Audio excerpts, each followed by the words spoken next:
नमस्कार, साधना plus news देख रहे हैं आप। आपके साथ मैं हूं सोनाली ठाकुर। हरियाणा की तमाम बड़ी खबरों के साथ आपके साथ मैं हूं सोनाली ठाकुर। बुलेटिन की शुरुआत करेंगे, उसके पहले नजर सुर्खियों पर। पूर्व मुख्यमंत्री भूपेंद्र सिंह हुड्डा का बयान। हरियाणा के उपचुनाव व पंचायत चुनाव को लेकर दिया बयान। कहा, उपचुनाव व पंचायत चुनाव को कराने में बच रही है सरकार। कुमारी शैलजा ने प्रदेश सरकार पर साधा निशाना। किसानों को लेकर सरकार पर बोला जुबानी हमला। कहा, किसानों को लेकर सरकार नहीं है कोई चिंता। परिवहन मंत्री ने प्रदेश से नई बसें चलाने को लेकर दी प्रतिक्रिया। कहा, प्रदेश में चलाई जाएगी 809 नई बसें। बसों को लेकर लगा कोई नई टेक्नोलॉजी का कमरा। पंजाब रोड बैंक कच्चे कर्मचारियों की हड़ताल जारी। कच्चे कर्मचारियों ने पक्का करने पर उठाई मांग। कर्मचारियों ने सरकार के साथ उनके धोखा करने का लगाया आरोप। और पंचकुला में बैठक हुई। आयोजित विकास कार्यों की समीक्षा को लेकर हुई बैठक में अधिकारियों ने प्रोजेक्ट कंप्लीट करने का दिया निर्देश।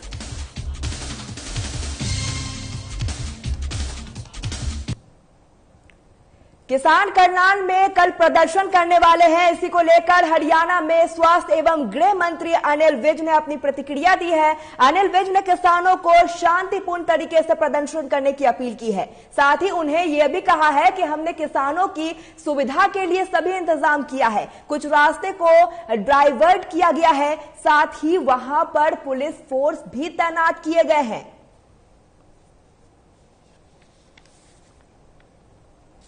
गणतांत्रिक देश है भारत। इसमें सबको अपनी अपनी बात कहने और प्रदर्शन करने का अधिकार है। किसान भाई भी कल कर रहे हैं तो करें, लेकिन शांतिपूर्वक तरीके से। आम आदमी की जो स्वतंत्रता है वो प्रभावित नहीं होनी चाहिए। हमने सारे इंतजाम किए, लोगों की सुविधा के लिए कुछ रास्ते डाइवर्ट भी हमने किए और सफिशिएंट मात्रा में वहां पर हमने फोर्स भी लगाई है। और एडीजीपी लैंड ऑर्डर विर्क को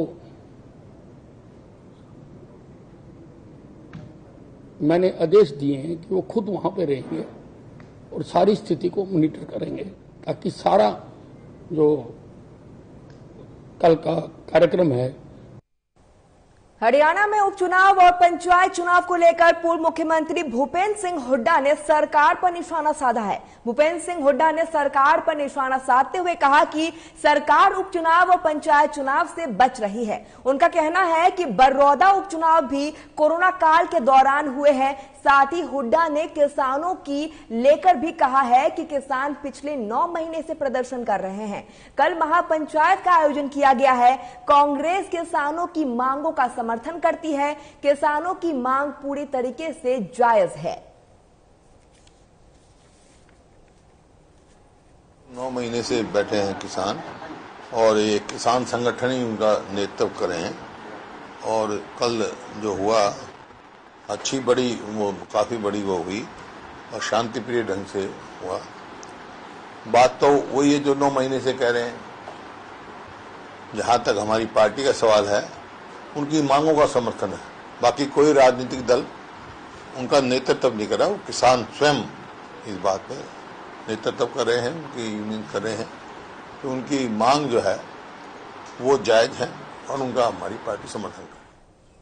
हरियाणा कांग्रेस अध्यक्ष कुमारी शैलजा ने किसानों को लेकर प्रदेश सरकार पर निशाना साधा है। कुमारी शैलजा ने प्रदेश सरकार पर निशाना साधते हुए कहा कि करनाल में जिस तरह से किसानों पर बर्बरतापूर्वक लाठीचार्ज हुआ है, वह किसी भी सरकार के लिए बड़ी शर्मनाक बात है। साथ ही कुमारी शैलजा का कहना है कि किसान पिछले 9 महीने से सारे काम छोड़कर शांतिपूर्ण तरीके से सड़कों पर बैठे हुए हैं, लेकिन ऐसा लग रहा है कि सरकार को किसी बात की कोई चिंता नहीं है।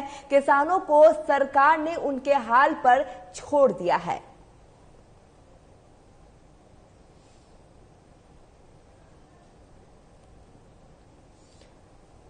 और कुमारी शैलजा का ये बयान है, किसानों को लेकर प्रदेश सरकार पर उन्हें निशाना साधा है। उनका कहना है कि प्रदेश सरकार ने किसानों को छोड़ दिया है उनके हाल पर। आपको बता दें, हरियाणा कांग्रेस अध्यक्ष है कुमारी शैलजा, जिन्होंने किसानों को लेकर प्रदेश सरकार पर निशाना साधा है। कुमारी शैलजा ने प्रदेश सरकार पर निशाना साधते हुए कहा है कि करनाल में जिस तरह से किसानों पर बर्बरतापूर्वक लाठीचार्ज हुआ है, वो किसी भी सरकार के लिए बड़ी शर्मनाक बात है। साथ ही कुमारी शैलजा का कहना है कि किसान पिछले 9 महीने से काम छोड़कर शांतिपूर्ण तरीके से सड़कों पर बैठे हुए हैं, लेकिन ऐसा लग रहा है कि सरकार ने किसानों को उनके हाल पर छोड़ दिया है।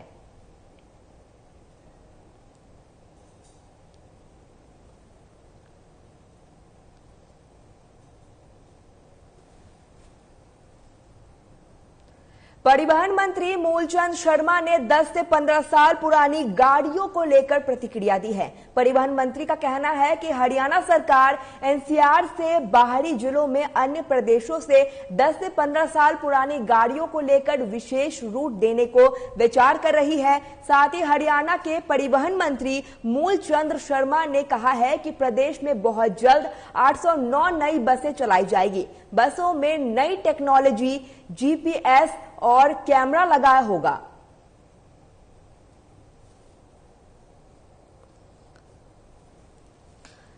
आपको बता दें कि परिवहन मंत्री मूलचंद शर्मा ने 10 से 15 साल पुरानी गाड़ियों को लेकर अपनी प्रतिक्रिया दी है।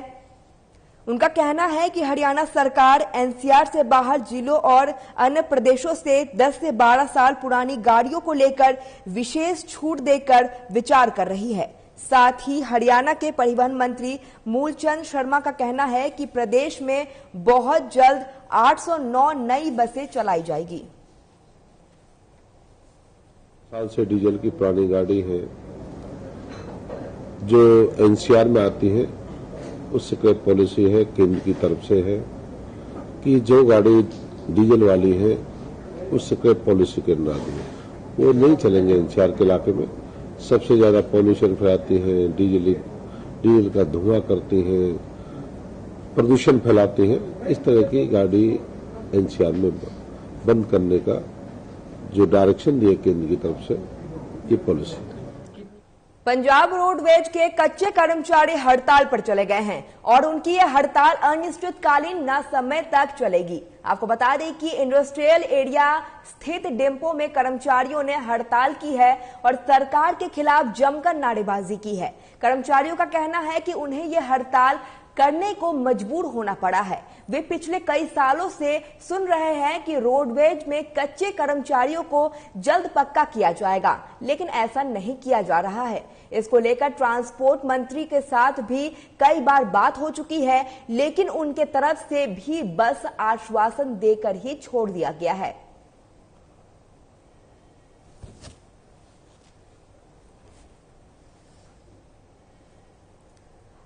आपको बता दें कि पंजाब रोडवेज के कच्चे कर्मचारियों का हड़ताल जारी है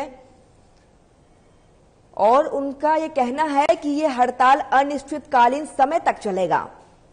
इंडस्ट्रियल एरिया स्थित डिपो में कर्मचारियों ने हड़ताल की है और सरकार के खिलाफ जमकर नारेबाजी की है। कर्मचारियों का कहना है कि उन्हें जल्द पक्का करने की बात कही गई थी, लेकिन ऐसा कुछ नहीं हुआ है। ट्रांसपोर्ट मंत्री से भी इस दौरान बातचीत की गई थी, लेकिन उनके तरफ से बस आश्वासन देकर छोड़ दिया गया है।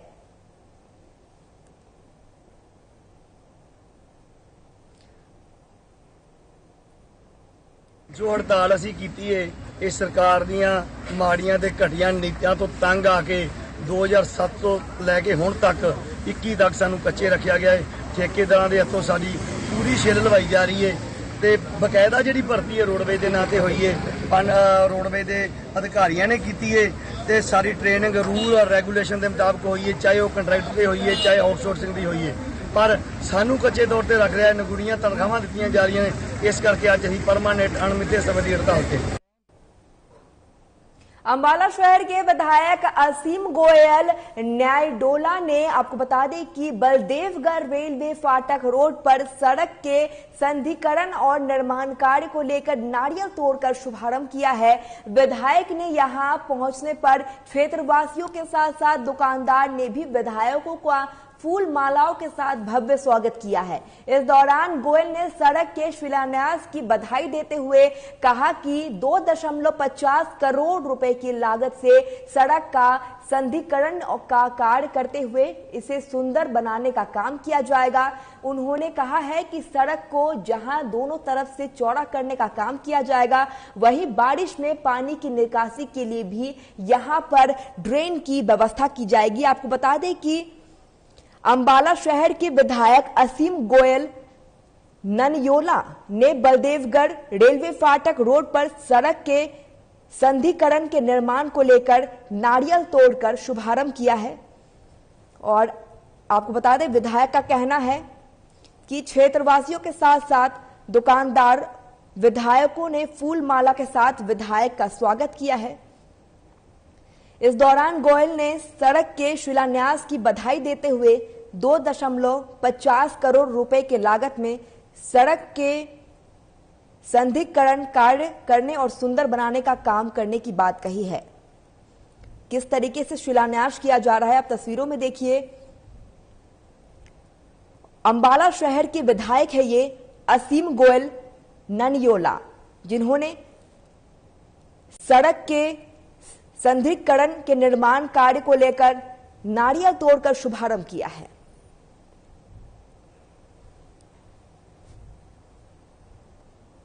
टुकड़ा था जो कई सालों से अपेक्षित था और ये किसी भी मद के अंदर पास नहीं हुआ था। आदरणीय मुख्यमंत्री जी से निवेदन किया है। एनएच के स्ट्रेच को उन्होंने स्टेट के फंड से करवाया है और लगभग 2.5 करोड़ रुपए की लागत से सड़क को मंजूरी मिली है। दोनों साइड चौड़ी होगी और उसका ड्रेन भी बनेगा और सड़क जितनी चौड़ी होने के बाद जो जगह बचेगी वहाँ पेवर ब्लॉक्स लगेंगे। पानी की निकासी की सड़क के ऊपर बहुत ज्यादा समस्या थी। जितने दुकानदार भाई हैं सबने बार बार शिकायत की, तो ड्रेन बनेगी निकासी के लिए। HBCKN के चेयरपर्सन निर्मल बरागी ने बीजेपी पंचकुला के सभी मंडल पदाधिकारियों और प्रभारियों को साथ बैठक की है और इसके साथ ही उन्होंने प्रदेश मीडिया प्रमुख और पंचकुला जिले के प्रभारी डॉक्टर संजय शर्मा भी मौजूद रहे हैं। आपको बता दें कि निर्मल बैरागी ने पंचकुला प्रदेश नेतृत्व के निर्देश को देते हुए 2 दिवसीय प्रवास पर आई है और इस दौरान वे यहां जिला के सभी कार्यकर्ताओं के साथ अलग अलग बैठकें करेंगी।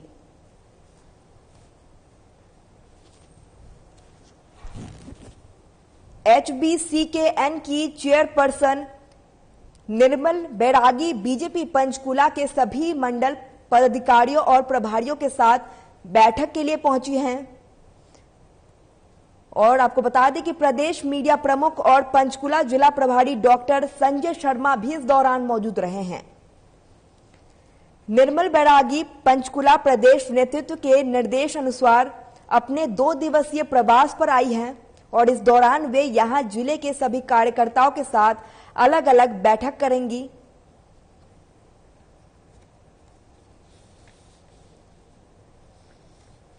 और आपको बता दें कि पंचकुला की यह तस्वीर है जहां पर बैठक की गई है और यह बैठक HBCKN की चेयरपर्सन निर्मल बैरागी बीजेपी पंचकुला के सभी मंडल पदाधिकारी और प्रभारियों के साथ की गई है।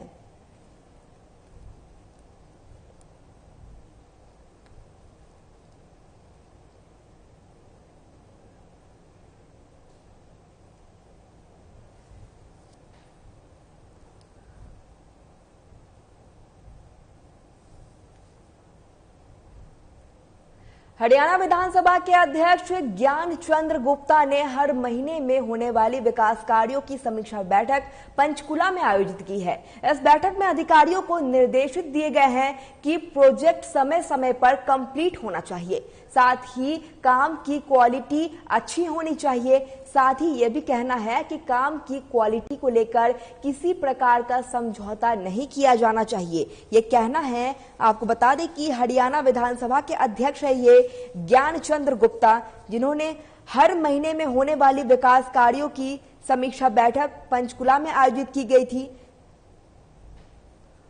और इस बैठक में अधिकारियों को इन्होंने निर्देश दिया है। साथ ही यह भी कहा है कि प्रोजेक्ट का काम समय पर कंप्लीट होना चाहिए और काम की क्वालिटी भी अच्छी होनी चाहिए।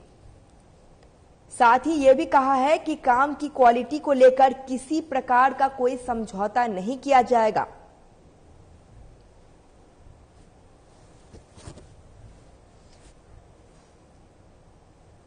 हरियाणा विधानसभा के अध्यक्ष ज्ञानचंद्र गुप्ता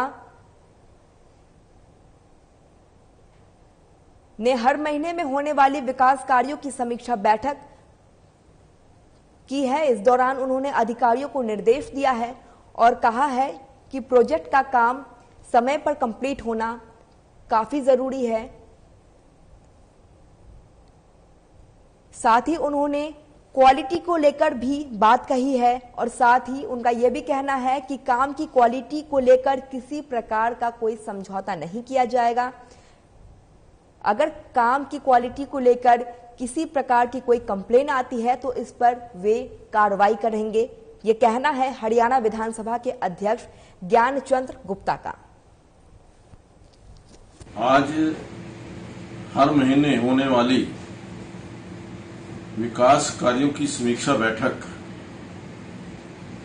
वो आज यहां पर आयोजित की गई और उस बैठक में जो काम चल रहे हैं, चाहे वो अमृत योजना के अंतर्गत गांवों में सीवरेज और एसटीपी लगाने का कार्य है, चाहे वो एंट्री गेट्स का मामला है, चाहे वो हमारे यहाँ ट्यूबवेल लगाने की बात है, या इलेक्ट्रिसिटी के अंदर जो 66 केवी सबस्टेशन और 32 केवी जो हमारा सबस्टेशन, जो 33 केवी सबस्टेशन लग रहा है, उनकी समीक्षा की बात है।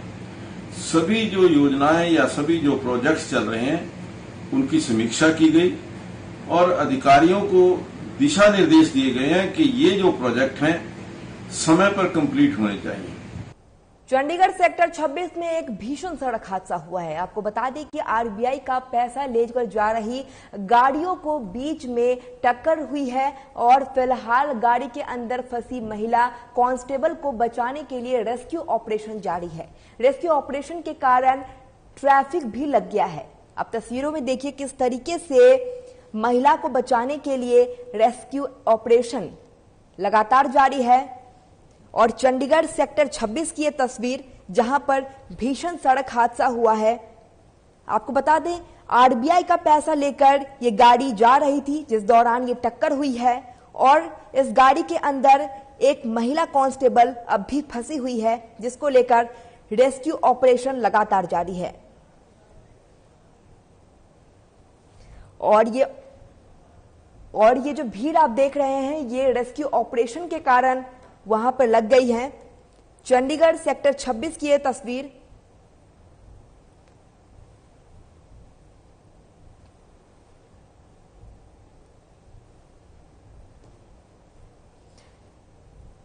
आपको बता दें कि यहां पर भीषण सड़क हादसा हुआ था। आरबीआई का पैसा लेकर यह गाड़ी जा रही थी, इस दौरान टक्कर हो गई।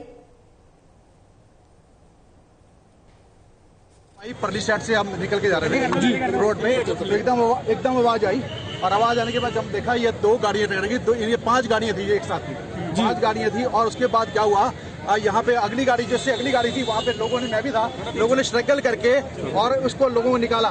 उसके बाद 40 मिनट के बाद चंडीगढ़ पुलिस आई है सर। चलिए हरियाणा की खबरों में फिलहाल इतना ही। साधना प्लस न्यूज पर खबरों का सिलसिला लगातार जारी है। नमस्कार।